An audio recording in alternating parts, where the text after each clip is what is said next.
Welcome to another episode where we get to meet amazing people doing great changes in this world to make it a better place.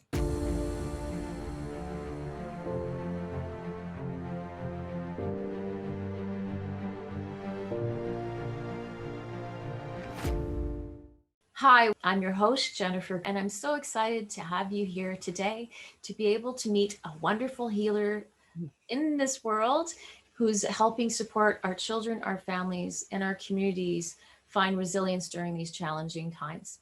So without ado, I am going to introduce you to our amazing Lee Artherton. Hello, good to have you here today. Thank you so much. It is wonderful to be here. It's such an honor to work with people to try and bring this crazy corona world to something a little bit more peaceful. Yeah, that's a good way to say it.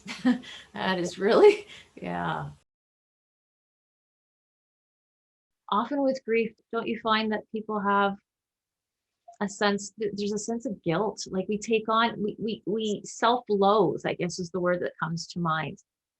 We internalize it, and yeah, it's not We're not healthy, kind to ourselves. right? Yeah. It's okay to grieve.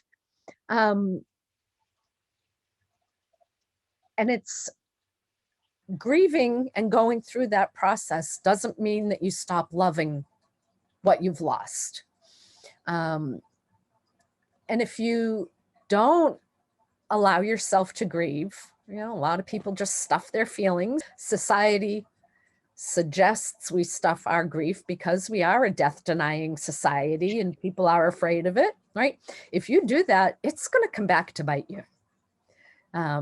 And often in more life-upsetting ways than if you just allow yourself that space and that time. Very wise words. I'm also I'm thinking of it on a biological level, spiritual, physical level. Yeah, if we hold on to that grief, I mean, there's science that says that, if you're storing negative energy, if you're storing negative emotion, it gets stored in your body.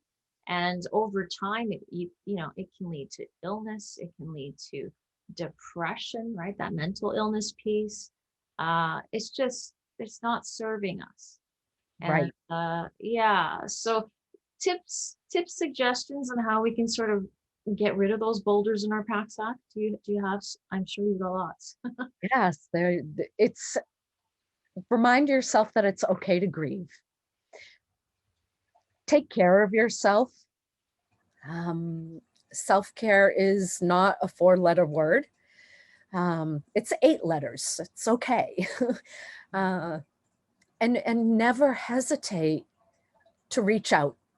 And there are so many ways that you can do that. I have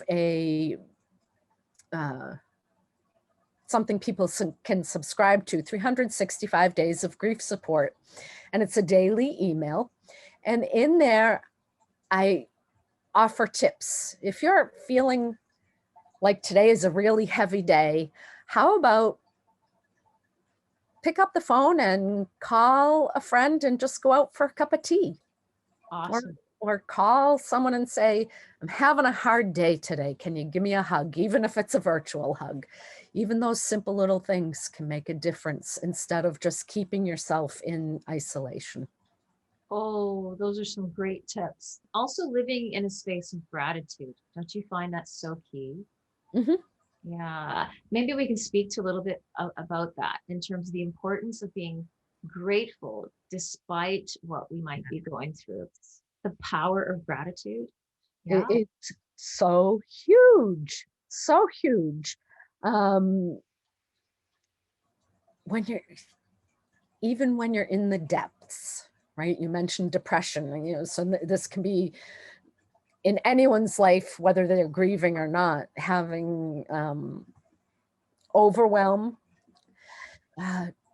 Take a minute to just stop and name 2 or 3 things right then and there that you are grateful for. And it changes. You find yourself sitting up a little straighter, right? Just think about something other than the overwhelm and the negative.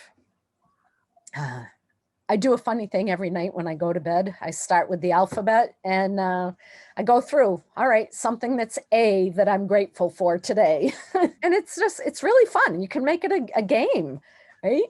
And it changes your mindset and gives you a different perspective. Not that it's easy all the time. You know, when you're having one of those really, really difficult days and everything looks ugly all around you, finding that glimmer might not be so easy, but when you've practiced it beforehand, it starts to become second nature. Oh, some great advice. It goes back to also the whole aspect of practicing resiliency and the mindfulness practice. So if we incorporate these simple strategies throughout the day and incorporate it into our lifestyle, make it part of who we are, when we do come across these huge challenges and in our lives where we are experiencing grief, we are more resilient because we've practiced that muscle, right?